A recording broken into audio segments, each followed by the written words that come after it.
और चलिए अब रुख करते हैं बड़ी खबरों का। यूपी में बाढ़ के खिलाफ एक्शन में योगी सरकार है। बस्ती में बाढ़ प्रभावित इलाकों का सीएम योगी ने हवाई सर्वेक्षण किया है। सिद्धार्थनगर में सीएम योगी ने बाढ़ प्रभावितों को राहत सामग्री बांटी है। तो लगातार बाढ़ प्रभावित क्षेत्रों में मुख्यमंत्री जा रहे हैं और आज बस्ती में बाढ़ प्रभावित इलाकों में पहुंचे मुख्यमंत्री योगी आदित्यनाथ। उन्होंने हवाई सर्वेक्षण किया। सिद्धार्थनगर में सीएम योगी ने बाढ़ प्रभावितों को राहत सामग्री बांटी है। कल भी कुछ जिलों में मुख्यमंत्री पहुंचे थे और लगातार जो उत्तर प्रदेश के बाढ़ प्रभावित क्षेत्र हैं वहां का दौरा कर रहे हैं मुख्यमंत्री। सरयू लगातार खतरे के निशान के ऊपर बह रही है। ऐसे में जो वो इलाका है वहां पर बाढ़ की विभीषिका बढ़ती चली जा रही है। और सिद्धार्थनगर में आज मुख्यमंत्री पहुंचे थे।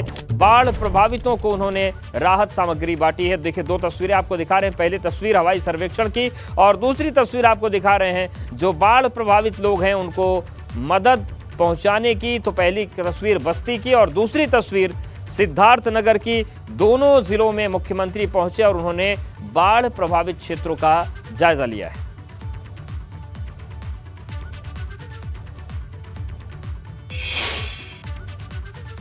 गोंडा में भारी बारिश के बाद घाघरा और सरयू नदी उफान पर है। गोंडा में 3 तहसील बाढ़ से प्रभावित हैं। करीब 35,000 लोग बाढ़ से प्रभावित हैं। चंदवतपुर पुल पूरे तरीके से नदी में डूबा हुआ है। लोग घुटने तक पानी में आने जाने को मजबूर हैं। तो आप देखिए, तस्वीर हम आपको दिखा रहे हैं गोंडा की, जहां पर पुल भी डूब रहे हैं और जिंदगी भी।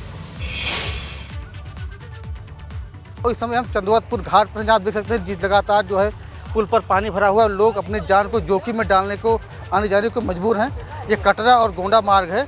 यहाँ पर लगातार जो टेढ़ी नदी का जो पानी है लगातार बह रहा है। तो जलस्तर ऊपर होने के चलते जो अन्य सहायक नदियाँ हैं वो लगातार अपने उफान पर हैं। गोंडा के सदर तहसील करनलगंज और तरफगंज में मिलाकर लगभग 112 गांव बाढ़ से प्रभावित हैं। आप देखते हैं लगातार जहां से आप देख सकते हैं जहां पानी ही पानी दिखाई पड़ा है और लगातार जो है बाढ़ पीड़ित ऊंचे स्थान पर रहने को मजबूर हैं। जिला प्रशासन लगातार लोगों को राहत संकट व अन्य जरूरी सामान देने की बात कर रहा है। और नेपाल से कई क्यूसेक पानी छोड़े जाने के बाद लगातार पानी घाघरा नदी में छोड़ा गया है और कई क्षेत्रों में जो बाढ़ के ऐसे हालात हैं। करनलगंज, तरफगंज और गोंडा के कई गाँव बाढ़ से परेशान हैं। हमारे साथ कुछ लोग हैं, उनसे पूछ करते हैं कि आखिर कितनी दिक्कत आपको होती है। क्या नाम है आपका? बहुत दिक्कत। सुशील कुमार मिश्रा। ये कौन सा पुल है? ये चंदौतपुर घाट। इसमें कब से पानी आ रहा है? क्यों दिक्कत हो रही है? पानी कम से कम हो गया 15 दिन आने से। तो लोग कैसे आते हैं? बहुत परेशानी है हम लोगों को। तो आप देखिए देखिए जो पानी है, जो वाहन है वो लगातार पानी से आ रहा है। वो दिखाएंगे लोग जिस तरीके से अपनी जान जोखिम में डालकर जो बच्चे हैं या भारी वाहन है वो पानी में आ जा रहे हैं। कभी भी कोई भी हादसा भी हो सकता है, लेकिन लगातार जो है परेशान लोग आने जाने को मजबूर हैं। लगातार देखिए जो बच्चे हैं वो पानी में आ जा रहे हैं। तो अब देखने वाली बात होती है कि कब नदी का जलस्तर कम होगा और लोगों को राहत की सांस लेना पड़ेगा। कृष्ण कुमार का गोंडा। और श्रावस्ती में तेज पानी में 2 लोगों की डूबने से मौत हो गई। बारिश बंद होने पर एक परिवार गांव लौट रहा था, तभी 2 लोग नाले में बह गए। पानी तेज बहाव होने की वजह से उन्हें बचाना मुश्किल था। बहन के सामने ही भाई पानी में बह गया। पुलिस ने काफी मशक्कत के बाद दोनों शव बरामद किए हैं। श्रावस्ती में 1 हफ्ते से बाढ़ का कहर जारी है और बारिश बंद होने के बाद भी बाढ़ का असर कम नहीं हुआ है। तो नाले में बहकर 2 लोगों की मौत हो गई। भाई बहन थे और फिर उनके शवों को बरामद किया गया।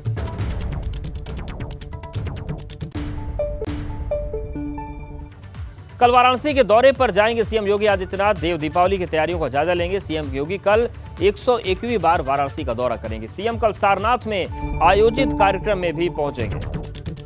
तो देव दीपावली जो होती है वो वाराणसी की विश्व प्रसिद्ध है। दुनिया भर के लोग देव दीपावली का जो पर्व है वो देखने के लिए वाराणसी पहुंचते हैं। और कल वाराणसी के दौरे पर मुख्यमंत्री रहेंगे। देव दीपावली की तैयारियों का जायजा लेंगे। सीएम योगी कल 101वीं बार वाराणसी का दौरा करेंगे। सीएम कल सारनाथ में आयोजित कार्यक्रम में पहुंचेंगे।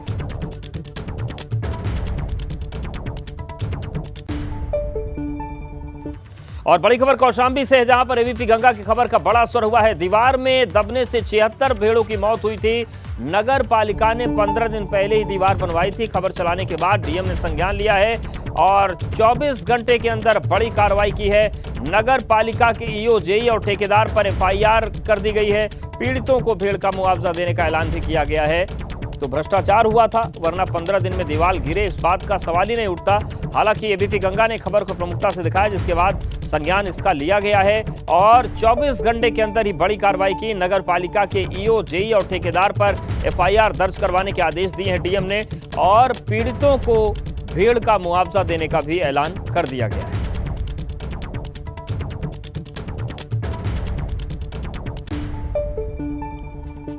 कैबिनेट मंत्री संजय निषाद पर साल 2015 में दर्ज हुए मुकदमे में कोर्ट ने आरोप तय कर दिए हैं। इस पर कैबिनेट मंत्री का कहना है कि मामला कोर्ट में चल रहा है, उन्हें न्यायालय पर पूरा भरोसा है और सपा सरकार में द्वेषपूर्ण भावना के तहत उन पर झूठा मुकदमा दर्ज किया गया।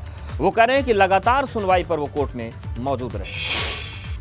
तो संजय निषाद सहजनवा में कसरवल जगह थी, वहाँ पर जब ट्रेन रोक रहे थे, नितात समाज के लोगों की जो मांग थी उसको लेकर वहाँ पर फायरिंग हुई, एक व्यक्ति की जान चली गई और फिर आरोपी बनाए गए। ट्रायल चल रहा है कोर्ट में और अब कोर्ट में आरोप तय हो गए हैं। डॉक्टर संजय निषाद, डॉक्टर साहब अब तो कोर्ट ने आरोप भी तय कर दिए। नहीं, ये भ्रामक खबर है, आरोप नहीं तय किया। पुलिस प्रक्रिया है, पुलिस जो तय करती है, लिख दिया, उस पर कोर्ट में जाना पड़ता और कोर्ट पूछती है इसमें आपको क्या कहना, तो मैंने तो उस आरोप को खारिज कर दिया। तो नियमतः तो अब ट्रायल शुरू हुआ है। ट्रायल शुरू? हाँ, ट्रायल शुरू हुआ और उसमें जो पुलिस ने हमारे ऊपर एफआईआर लिखवाया था कि गलत, तो उसमें खुद पुलिस ने एक्सेप्ट किया कि हम 4 गोली चलाए थे और 2 गोली पोस्टमार्टम मिला और 2 गोली उस लड़का जो कंधे में ले जा रहा था उसे मिला। उसके लिए 156(3) दाखिल किया और कोर्ट ने खुद संज्ञान में लिया और उनके खिलाफ एफआईआर दर्ज कर रखा है, मतलब उनके खिलाफ सम्मन जारी किया है गैर जमानती पुलिस को। तो पुलिस भाग क्यों रही है अगर सही बात है तो? अब वो ट्रायल में दोनों सब फाइलें इकट्ठी हो गई, तो न्यायिक प्रक्रिया है उसमें है, तो भ्रामक है। और इसके बाद वो आरोप जो पुलिस का था उसका हमें जवाब देना था, लेकिन कोर्ट में आप कब पेश होंगे? निश्चित रूप से, अभी तो मैं कल ही गया था और अब अगली बार जब कोर्ट हमें न्यायालय बुलाएगी, साक्ष्य हमने जमा कर दिया है। अब वो साक्ष्य का हवाला दे के जो गवाह हैं वो आएंगे, पुलिस वाले रिपोर्ट देंगे, फिर हमें उसके बाद जवाब में जब न्यायालय बुलाएंगे, हमें पूरा उम्मीद है न्यायालय हमारे। यानी आपको लग रहा है कि आपने जो साक्ष्य दिया है उस आधार पर आप दोष मुक्त करार हो जाएंगे? निश्चित रूप से न भाई, वो हमारे लोगों को 37 लोगों को पकड़ा था, एक ही जगह कमरे में बंद किया था। पूछा रात में पुलिस वालों ने भाई इसमें कौन ज़्यादा पढ़ा लिखा है, तो उन पढ़े लिखे लोगों को लगा कि हमें सम्मान मिलेगा। एक ने कह दिया हम बीएससी किए, एक ने कहा मैं ग्रेजुएट किया, दोनों को फर्जी कट्टा दिखा दिया और बंद कर दिया। उसी कट्टे के आधार पर 302 दूसरे दिन चार्ज कर दिया। पहले दिन तो दूसरी सरकार थी उत्तर प्रदेश में, तो क्या द्वेषपूर्ण पूरी समाजवादी पार्टी की सरकार थी और इसे तो मैं बहुत निंदा करता हूं कि अंग्रेजों ने क्रूरता तो दिखाई थी, उसी हद पार किया इन्होंने और इस समुदाय के साथ। फिर लोकतंत्र में किसी को अपनी आवाज़ उठाने का हक है और गोली चलाकर इस तरीके का हत्या करना, 302 मुलजिम बनाना, उल्टे ही जिसका भाई मरा हो, जिसका बेटा मरा, उन्हीं लोगों को उसमें फंसाना। तो फिर 156 मैं तो न्यायालय को धन्यवाद दूंगा कि 156 स्वीकार कर लिया मेरा और उनके खिलाफ गैर जमानती वारंट कर दिया और पुलिस को अब बताना होगा कि हम हैं कि नहीं हैं। हम तो बता ही दिए हैं और जनता भी देख रही है, सब देख रहे हैं। कैमरा जितेन के साथ अनवर शुक्ला, एबीपी गंगा, लखनऊ। सैफई में नेताजी की कोठी का पूरा परिवार घर के भीतर है। गुरुवार होने के चलते आज ज्यादा समर्थक शोक संवेदना प्रकट करने नहीं पहुंचे, लेकिन जो कुछ लोग पहुंचे हैं वो अपील कर रहे हैं कि जैसे परिवार आज एक है, वैसे ही 2024 की चुनौती के लिए भी एक होकर रहे और जीत दर्ज करे। उससे बात की हमारे संवाददाता रतीश त्रिवेदी ने। नेताजी मुलायम सिंह यादव के निधन के बाद लोग अभी भी शोक संवेदनाएं व्यक्त करने पहुंच रहे हैं। हम सैफई में नेताजी की कोठी के बाहर हैं और आपको तस्वीरें दिखाएं। आज मीडिया की एंट्री पूरी तरीके से बंद रखी गई है। जो स्थानीय लोग हैं, जो आसपास के क्षेत्र के लोग हैं, वो यहाँ पर पहुँच रहे हैं और परिवार पूरा अंदर है। अखिलेश यादव, शिवपाल सिंह यादव, प्रोफेसर रामगोपाल यादव, अंशुल यादव, आदित्य यादव, सभी पूरा परिवार एकजुट है, एक साथ है और आज मीडिया की एंट्री इस गेट से आगे नहीं होने दी जा रही है। कल हवन किया जाएगा, लेकिन उससे पहले की तस्वीरें आपको हम दिखा रहे हैं। तमाम जो स्थानीय लोग हैं, स्थानीय नेता हैं, वो यहाँ पर ज़रूर पहुँच रहे हैं। आज बड़े VVIPs यहाँ पर नहीं पहुँच रहे हैं, लेकिन उनके कल यहाँ ज़रूर पहुँचने की उम्मीद जताई गई है। शोक संवेदनाएं व्यक्त करने के लिए देश भर से लोग यहाँ पर आ रहे हैं। नेताजी मुलायम सिंह यादव का कद इतना बड़ा था कि तमाम नेता यहाँ पर स्थानीय जो पहुँचे हुए हैं उनसे बात कर लेते हैं। आप क्या नाम है आपका? शिव कुमार शुक्ला। कहाँ से आए हैं? सर मैं गोंडा से आया हूँ। शिवकुमार जी, अंदर परिवार पूरा एक है, आप लोग बिल्कुल। अभी थोड़ी देर पहले माननीय शिवपाल यादव जी हम लोगों से मिले। अभी आदरणीय प्रोफेसर रामगोपाल साहब, माननीय राष्ट्रीय अध्यक्ष जी और आदरणीय धर्मेंद्र भैया, अनुराग भैया, सब लोग एक साथ बैठे हैं और सब लोग दुखी हैं। माननीय नेताजी के जाने से पूरा परिवार राहत है। लोग चाहते हैं कि अब परिवार एक हो, नेताजी के जाने के बाद शिवपाल जी, अखिलेश जी। जी, सब एक रहेंगे, सब एक साथ रहेंगे, सब एक रहेंगे। मैं अजित कुमार पाल, जौनपुर से। हम तो यही चाहते हैं कि अब नेताजी नहीं रहे तो जो भी अग्रज हैं उनको राष्ट्रीय अध्यक्ष जी अपना संरक्षक मान करके पार्टी हित में, प्रदेश हित में, देश हित में और परिवार हित में लेकर के सबको साथ चलें। ये क्या सोचते हैं कि अब परिवार एक है, परिवार एक रहे और एक संदेश दे?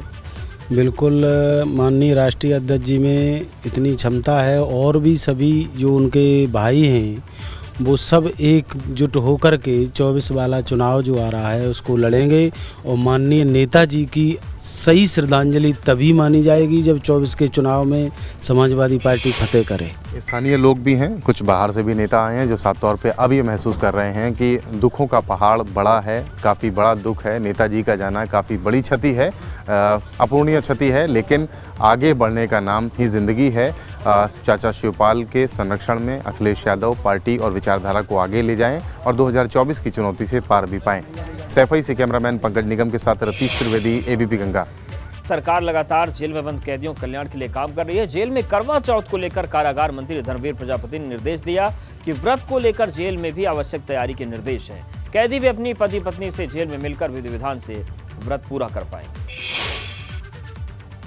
करवा चौथ के लिए मैं आपके माध्यम से जानकारी देना चाहूँगा कि कल हमने एक जो हमारी बहनों का जो आस्था का पर्व है आज, हमने सभी जेल अधीक्षकों को एक निर्देशित किया है कि जो बहनें अपने पतियों से मिलना चाहती हैं वो उनकी व्यवस्था की जाए और जेल में जो निरुद्ध महिलाएं हैं उनसे अगर उनके पति मिलने आते हैं तो उनको सुनिश्चित व्यवस्था की जाए और चंद्रोदय के समय जेल में हमारी बहनें जो कैदी हैं उनको पूजा अर्चन का व्यवस्था की जाए। और इस बुलेटिन में फिलहाल